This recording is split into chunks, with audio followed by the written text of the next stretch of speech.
Hello friends, welcome to Hema cooking channel. ಇವತ್ತು ಏನಪ್ಪ special ಅಂದರೆ ಮನೆಯಲ್ಲಿ ಸಿಂಪಲ್ಲಾಗಿ ಬೆಂಡೆಕಾಯಿ ಗೊಜ್ಜು ಅನ್ನಕ್ಕೆ, ಮುದ್ದೆಗೆ, ಚಪಾತಿಗೆ ಯಾವ ರೀತಿ ಸಿಂಪಲ್ಲಾಗಿ ಮಾಡೋದು ಅಂತ ನಿಮಗೆ ನಾನು ತಿಳಿಸ್ಕೊಡ್ತೀನಿ.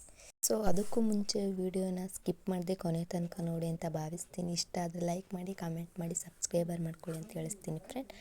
ಮೊದಲಿಗೆ ನಾನಿಲ್ಲಿ ಒಲೆನ ಹಚ್ಚಿಬಿಟ್ಟು ಪಾತ್ರೆನ ಕಾಯಕ್ಕಿಟ್ಟಿದ್ದೀನಿ ಫ್ರೆಂಡ್. ಸೊ ಪಾತ್ರೆ ಕಾಯ್ದಿದೆ, ಅದಕ್ಕೆ ನಾನು ಎಣ್ಣೆ ಹಾಕ್ತಾಯಿದ್ದೀನಿ. ಎಣ್ಣೆ ಹಾಕಿದ ನಂತರ ಬೆಂಡೆಕಾಯಿ ಕಟ್ ಮಾಡಿ ಇಟ್ಕೊಂಡಿರೋಂಥ ಬೆಂಡೆಕಾಯಿ ಹಾಕ್ತಾಯಿದ್ದೀನಿ. ಸೊ ಇದಕ್ಕೆ ಸ್ವಲ್ಪ ಸಾಲ್ಟ್ ಹಾಕ್ಕೊಳ್ಳಿ, ಚೆನ್ನಾಗಿ ರೋಸ್ಟ್ ಮಾಡಿ ಯಾಕಂದ್ರೆ ಸಿಮ್ಮಲ್ಲೆಲ್ಲ ರೋಸ್ಟ್ ಮಾಡಬೇಕು. ಐ ಫ್ಲೇಮಲ್ಲಿ ಕೊಡೋಕೆ ಹೋಗ್ಬೇಡಿ, ಸೀದೋಗುತ್ತೆ. ಅದಕ್ಕೋಸ್ಕರ ಸಿಮ್ಮಲ್ಲೇ ಇಟ್ಕೊಂಡು ಚೆನ್ನಾಗಿ ರೋಸ್ಟ್ ಮಾಡಿ.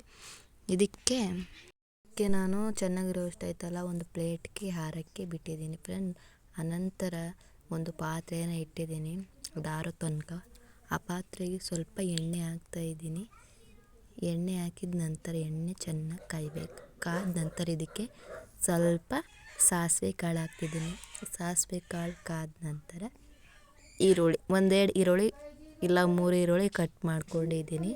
ಇದನ್ನು ಅಷ್ಟೇ ಚೆನ್ನಾಗಿ ರೋಸ್ಟ್ ಆಗೋ ತನಕ ಈ ರೀತಿ ಡ್ರೈ ಮಾಡಬೇಕು.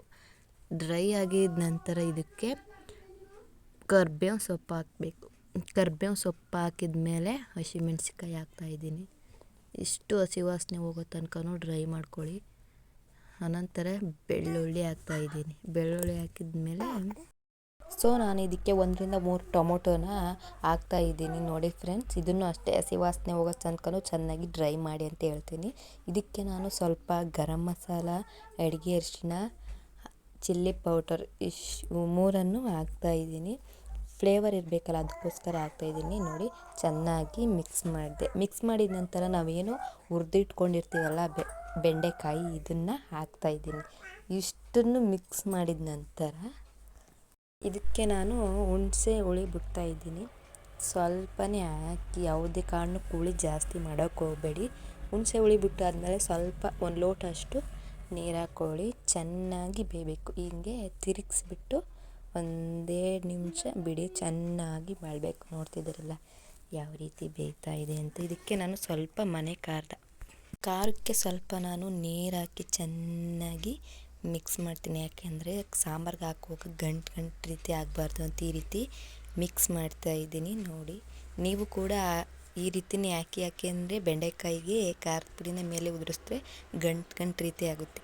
ಅದಕ್ಕೋಸ್ಕರ ಸೊ ನೀವು ಕೂಡ ಈ ರೀತಿ ಹಾಕಿ. ನೋಡ್ತಾ ಇದ್ದೀರಲ್ಲ, ಹಾಕ್ತಾಯಿದ್ದೀನಿ. ಸೊ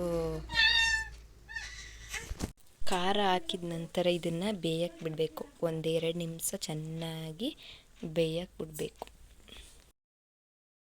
ಸೊ ಇದು ಚೆನ್ನಾಗಿ ಮಳ್ಳಿದೆ. ಇದಕ್ಕೆ ನಾನು ಸ್ವಲ್ಪ ಸಾಲ್ಟನ್ನು ಹಾಕ್ತಾಯಿದ್ದೀನಿ. ಇದನ್ನು ಮಳ್ಳಿದ ನಂತರ ತುರಿದಿಟ್ಕೊಂಡಿರುವಂಥ ಕಾಯಿನ ಆ್ಯಡ್ ಮಾಡ್ತಾಯಿದ್ದೀನಿ. ಯಾಕಪ್ಪ ಅಂದರೆ ಚೆನ್ನಾಗಿರುತ್ತೆ, ಅದಕ್ಕೋಸ್ಕರ ಸ್ವಲ್ಪ ಕೊಬ್ಬರಿ ತುರಿನ ಹಾಕ್ತಾಯಿದ್ದೀನಿ. ಇದಾದ ನಂತರ ಕಟ್ ಮಾಡಿ ಇಟ್ಕೊಂಡಿರೋಂಥ ಕೊತ್ತಂಬರಿ ಸೊಪ್ಪನ್ನು ಆ್ಯಡ್ ಮಾಡ್ತಾಯಿದ್ದೀನಿ. ನೋಡಿದ್ರಲ್ಲ, ಸಿಂಪಲ್ಲಾಗಿ ಟೇಸ್ಟಿಯಾಗಿ ಸಖತ್ತಾಗಿ ರೆಡಿ ಆಯಿತು. ಇಷ್ಟ ಆದರೆ ಲೈಕ್ ಮಾಡಿ, ಕಮೆಂಟ್ ಮಾಡಿ, ಸಬ್ಸ್ಕ್ರೈಬರ್ ಮಾಡಿ. Thank you all.